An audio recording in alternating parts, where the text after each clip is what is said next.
आपसे बहुत अच्छे होंगे। जैसा कि मैं आप लोगों को फिजिक्स की सीरीज चालू कर रखी है क्लास 12 की यूपी बोर्ड के बच्चों के लिए, आज उसी टॉपिक में हम आगे बढ़ते हैं। हमारी टॉपिक जो चल रहा है वो हमारा फर्स्ट चैप्टर चल रहा है बेटा, वैद्युत क्षेत्र और वैद्युत आवेश के बारे में। उसी में हम अपना नेक्स्ट टॉपिक है, उसी नेक्स्ट टॉपिक को हम डिस्क्राइब करेंगे। आपका टॉपिक है आज का वैद्युत द्विध्रुव। आज के टॉपिक में बेटा हम वैद्युत द्विध्रुव के बारे में जानेंगे, क्या होता है वैद्युत द्विध्रुव। तो बेटा वैद्युत द्विध्रुव क्या होता है हमारा, जैसे कि हम पहले डायग्राम को समझेंगे। डायग्राम में हमने क्या लिया है, दो बिंदुएं ली हैं। दो बिंदु क्रमशः क्या है हमारा, ए और बी है। ए पर हमने ए और बी ये माना दो बिंदु है हमारा। इन दोनों को मिलाने के लिए हमने एक रेखा खींच दी बेटा। ये ए और बी है, इन दोनों को मिलाने के लिए हमने एक रेखा खींच दी। इस रेखा को जब हमने खींचा बेटा तो ए पर हमने क्या आवेश रखा, -q, और बी पर हमने क्या रखा, +q। अब ये हमेशा पता है रेखा का मध्य बिंदु क्या होता है, O होता है। रेखा का मध्य बिंदु क्या होता है, O होता है। A के बीच की दूरी हमारे पास क्या है, L है। O से B के बीच की दूरी को भी हमने क्या मान लिया, L है। तो टोटल ध्रुवों के A और B क्या है, हमारे ध्रुव है। टोटल ध्रुव की लंबाई 2L हो गई, ठीक है। तो यहाँ से आप लोगों को डायग्राम समझ में आ रहा होगा कि माना कोई बिंदु A है और B है, इन दोनों को मिलाने के लिए हमने एक रेखा खींची है, एक लाइन खींची है बेटा। लाइन का मध्य बिंदु क्या होता है हमारा, O होता है। O से A के बीच की दूरी हमारी L है और O से B के बीच की दूरी L है। यानी ध्रुवों के बीच की टोटल लंबाई कितनी हो जाएगी या दूरी कितनी हो जाएगी, 2L हो जाएगी। अभी हम इस वेक्टर P की भी बात करेंगे। वेक्टर P क्या है, पहले हम द्विध्रुव के बारे में जान लेते हैं, ठीक है ना। इंग्लिश में बोलते हैं बेटा इसको इलेक्ट्रिक डायपोल। क्या बोलते हैं, इलेक्ट्रिक डायपोल। इलेक्ट्रिक डायपोल क्या होता है, चलिए अब इसकी परिभाषा के बारे में बात कर लेते हैं। वह वैद्युत निकाय जिसमें दो बराबर परंतु विपरीत प्रकार के आवेश एक दूसरे को बहुत कम ही दूरी पर स्थित हो, वैद्युत द्विध्रुव कहलाता है। दो बिंदु आवेश हैं, दो बिंदु आवेशों पर हमने दो बिंदु लिए हैं, हमने दो बिंदु पर हमने आवेश लगाए। आवेश समान है परंतु कैसे हैं, विपरीत हैं। यानी हमने आपको आवेश दो प्रकार का बता रखा है, एक होता है धन आवेश और दूसरा क्या है, ऋण आवेश। उसी प्रकार हमने एक बिंदु को हमने माइनस ऋण आवेश दे दिया है और दूसरे बिंदु को हमने +q आवेश दे दिया। इन दोनों को हमने बहुत ही कम दूरी पर रखा है। कम दूरी पर हमने इसे क्या नाम दिया, 2L। बेटा इसी को हम लोग क्या बोलते हैं, वैद्युत द्विध्रुव बोलते हैं। अब अगर आप इसका एग्जाम्पल पूछते हैं मुझसे, मैम इसका एग्जाम्पल क्या होगा, तो एग्जाम्पल में आप लोग देख सकते हैं किसका, NH3। NH3 क्या होता है, अमोनिया। क्या होता है, अमोनिया, ठीक है ना। तो इनके बीच का जो भी डायग्राम होगा उस पर क्या लग रहा होगा, वैद्युत द्विध्रुव लग रहा होगा। अच्छा, मैंने ऊपर आप लोगों को P छोड़ दिया था डायग्राम में, मैंने बोला था इसमें बाद में चर्चा करेंगे। जब द्विध्रुव की शक्ति, जब बेटा वैद्युत द्विध्रुव की शक्ति या दिशा की बात की जाती है जो कि सदिश में निकाली जाती है, उसी को बोलते हैं वैद्युत द्विध्रुव आघूर्ण। क्या बोलते हैं हम, वैद्युत द्विध्रुव आघूर्ण। जैसे मैंने यहाँ सेकंड टॉपिक लिख रखा है, सेकंड टॉपिक क्या हमारा क्या लिखा हुआ है मैंने, वैद्युत द्विध्रुव आघूर्ण। इंग्लिश में बोलते हैं इलेक्ट्रिक डायपोल मूवमेंट, ठीक है ना। बेटा क्या इलेक्ट्रिक डायपोल मूवमेंट कैसे निकालेंगे, इसी वैद्युत द्विध्रुव की जब हम शक्ति निकालते हैं, किसमें निकालते हैं, शक्ति निकालते किसमें, सदिश में निकालते हैं। आप लोगों ने 11वीं की क्लास में सदिश और अदिश का चैप्टर पढ़ रखा होगा। तो जब बेटा हम सदिश राशि की बात करते हैं तो वो हमारा क्या, कौन निकाल के देगा हमको, उसी को हम लोग क्या बोलते हैं, वैद्युत द्विध्रुव आघूर्ण बोलते हैं। इसको व्यक्त किससे करते हैं बेटा, इसको P से व्यक्त करते हैं। किससे व्यक्त करते हैं, P से व्यक्त करते हैं। इसका फॉर्मूला क्या होता है, इसका फॉर्मूला होता है Q × 2L। बेटा Q यहाँ पर आपको -q और +q दिख रहे होंगे, आपको यहाँ पर -q +q दिख रहे हैं ना, तो Q का मान ये इसी से निकलेगा, -q और +q से, ठीक है ना।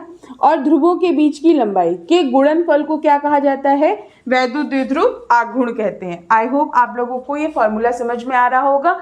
P बराबर क्या लिखा है मैंने, Q × 2L। Q क्या होता है, आवेश होता है। 2L मैंने अभी क्या बताया है, ध्रुवों के बीच की लंबाई। आई होप आप लोगों को ये जानकारी अच्छी लग रही होगी। आपको अगर ये जानकारी अच्छी लगती है तो आप हमारे चैनल को सब्सक्राइब करिए, लाइक करिए और शेयर करिए। जो भी आपको टॉपिक समझ में नहीं आता है आप उसमें कमेंट भी कर सकते हैं, और जो भी नेक्स्ट टॉपिक आपको पूछना है आप वो भी मुझसे पूछ सकते हैं, ठीक है ना। तो यहाँ से आपको फॉर्मूला समझ में आ गया, P बराबर Q इंटू 2L। अब यहीं से इसकी परिभाषा भी हम बनाएंगे। P इज इक्वल्स टू क्या लिखा है मैंने, Q into 2L। I hope आप लोगों को ऊपर समझ में परिभाषा आ गई होगी। मैं सामने से हट रही हूँ, आप पॉज करके इसकी डेफिनेशन को भी लिख सकते हैं, ठीक है। चलिए अब इसको जो मैंने ये लिखा है क्या, P बराबर Q इंटू 2L, उसके बारे में बात करते हैं, ठीक है ना। क्या लिखा है मैंने, P बराबर Q इंटू 2L। Q क्या है बेटा, क्या बताया मैंने, आवेश, और 2L क्या बताया बेटा मैंने, ध्रुवों की, बोलो, ध्रुवों के बीच की लंबाई या फिर दूरी, ठीक है ना। तो इनके आपस के गुणनफल को, किसका गुणनफल को, किसके बराबर है बेटा, बराबर है आपके वैद्युत द्विध्रुव आघूर्ण के, ठीक है ना। इंग्लिश में बोलते हैं इलेक्ट्रिक डायपोल मूवमेंट।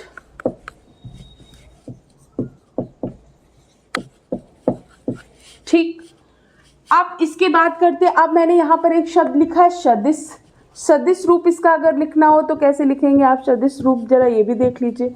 सदिश रूप किसी को भी लिखने के लिए हम किसका प्रयोग करते हैं बेटा, एकांक वेक्टर का। किसका प्रयोग करते हैं हम, एकांक वेक्टर का, ठीक है। तो इसका फॉर्मूला क्या बन जाएगा, इसका फॉर्मूला बन जाएगा Q into 2L into P cap.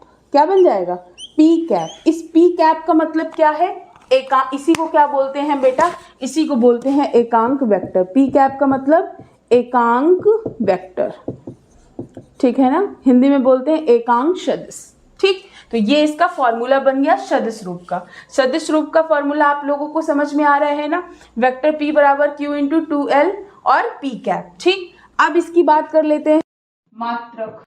आवेश का मात्रक बेटा मैंने क्या समझाया था आप लोगों को, आवेश का मात्रक मैंने समझाया था कूलाम, याद है कि भूल गए। और लंबाई का मात्रक क्या होता है, मीटर। तो इसका मात्रक क्या बन जाएगा, कूलाम इंटू मीटर, ठीक है ना।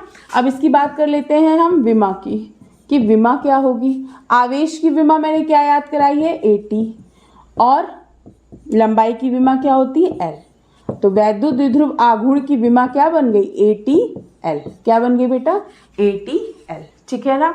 तो आप लोगों को फॉर्मूला, मात्रक, विमा और सदिश रूप आपको समझ में आ गया होगा। एक बार मैं फिर से रिकॉल करा दे रही हूँ। वैद्युत द्विध्रुव आघूर्ण का फॉर्मूला क्या होता है, P बराबर Q इंटू 2L।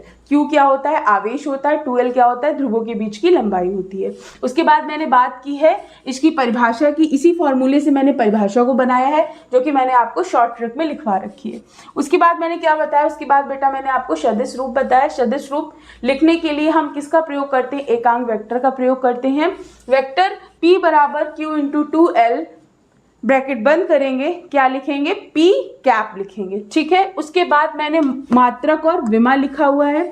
बेटा आवेश का मात्रक मैंने कूलाम याद कराया और लंबाई का मात्रक मीटर होता है। तो वैद्युत द्विध्रुव आघूर्ण का मात्रक क्या बन गया, कूलाम इंटू मीटर बन गया। उसके बाद बात कर लेते हैं हम विमा की। विमा में बेटा मैंने क्या लिखवाया, आवेश की विमा। मैंने आपको कई वीडियो में मैंने आपको बता रखा है आवेश का फॉर्मूला और आवेश की विमा कैसे बनते हैं। तो आप जाकर वहाँ पर उस लेक्चर को जरूर देखिए, ठीक है ना। जब तक आप प्रीवियस लेक्चर को नहीं देखेंगे तब तक आपको आगे की चीज़ें नहीं समझ में आएंगी। तो आवेश की विमा मैंने क्या बताया, AT, और लंबाई की विमा क्या होती है, L। तो इसकी विमा क्या बन गई बेटा, ATL बन गई, ठीक है ना। तो अब इसी से रिलेट करके बेटा हम इसके न्यूमेरिकल समझेंगे और इसके डेरिवेशन समझेंगे। आई होप आप लोगों को ये जानकारी अच्छी लगती है। अगर ये वीडियो मेरा पसंद आ रहा है, आपको ये सीरीज़ अच्छी लग रही है, तो प्लीज़ मेरे चैनल को सब्सक्राइब करिए, लाइक करिए, कमेंट करिए और अपने सभी दोस्तों के साथ इसको शेयर करके अब मेरे चैनल को रन करिए, ठीक है ना। चलिए बाय बाय, अपना ध्यान रखिए, अपनी पढ़ाई करते रहिए, बाय बाय।